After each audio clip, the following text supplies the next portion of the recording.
going on, everybody? I'm back with another video. This video is going to be looking at how Erling Haaland will fit into this Manchester City side under Pep Guardiola. Now, before I get into the tactics and the setup of Manchester City, here in the description, check out both my books. Now let's get right into the tactics behind this massive transfer. The general setup for Manchester City will continue as a 4-3-3. Now in the back four, Cancelo and Kyle Walker when they're healthy with Laporte and Diaz. Then in the midfield, Rodri, Bernardo Silva, and Kevin De Bruyne. And then the front three of Phil Foden, Erling Haaland, and Riyad Mahrez. Now moving forward, we'll move forward with the narrow back four and wide wingers. This is the general setup from Pep Guardiola and what he likes to favor. Gives more flexibility from his midfield three and gives him occupation over both half spaces. Then when we move into the midfield third, where most of the play takes place in the Premier League, most chances are created, and there's the most versatility, we can see the use of these narrow fullbacks in their initial phase in possession. So now from here, when Kyle Walker, for example, gets on the ball, Erling Haaland will drop deeper between the lines trying to attract a central defender to then create space in behind. Then by having a narrow fullback, we'll have tight connections between the first and second line, and with Erling Haaland dropping deeper, it may initiate third man movements. That'll always be a staple in Pep Guardiola's game, but the key area is when Erling Haaland drops into this space, it's the connections and the breakage beyond the defensive line. We see a common movement from Kevin De Bruyne is fanning out into the wide area, and then we'll see the use of Kevin De Bruyne's skill set to then access this space in behind.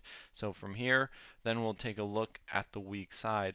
So we'll see more use of a flexible back four and asymmetric back four at that, with the use of Cancelo's attacking qualities and more of a 3-1 buildup. We'll use single width because Erling Haaland is a completely different player profile. He's effective at pinning back defenders, and with his threat in behind, it offers Manchester City something different with an avenue to then play more direct. So when we see this new general setup, we have the back three now and the wing backs with a midfield diamond, Erling Haaland pinning select defenders and ideally selecting at least two defenders to then pin to create space between the line. So with Erling Haaland creating height, Laporte driving forward through the half space, we have now two players affecting the defense in two different ways. Laporte is attracting defenders and midfielders.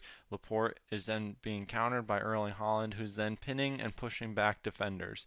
So then we see flexibility from the wide area between Phil Foden and Cancelo on which player occupies the space between the line and takes advantage of the pinning from Erling Haaland. So then from here, it's then finding the free man and providing the route to progress the ball into the final third. And this left side is going to be very crucial with Erling Haaland in the team. That's why I went with Bernardo Silva and Phil Foden on this left-hand side, because it's easier to then create cutbacks and crosses in behind with a left-footed player on the left side. And primarily most of Erling Haaland's goals, especially in early days at Borussia Dortmund, were scored from left side crosses and cutbacks into the box, with his movement then creating these opportunities, which I think he'll continue to create and score plenty of goals in the Premier League. So let me know in the comments below what you guys think of the analysis, and I'll see you in the next one.